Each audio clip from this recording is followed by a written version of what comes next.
জ্ঞাত সোণাপুৰ হাই ছেকেণ্ডেৰী স্কুলখনৰ এখন আমাৰ এই অঞ্চলটোৰে এখন লেখত ল'বলগীয়া অনুষ্ঠান আৰু গোটেই অঞ্চলটোত যিখিনি আমাৰ ছাত্ৰ ছাত্ৰী আছে সেই স্কুলখনতে শিক্ষা অধ্যয়ন কৰে।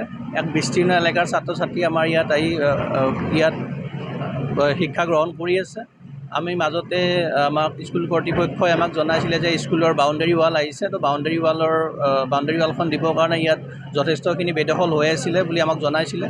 তো আমি সেই মৰ্মে আমি অনুসন্ধান কৰি ইয়াতে আমি তেওঁলোকক বাউণ্ডেৰীটো উলিয়াই দিছিলোঁ আৰু তাত আমি বেদখল হোৱা পৰিলক্ষিত হৈছিল।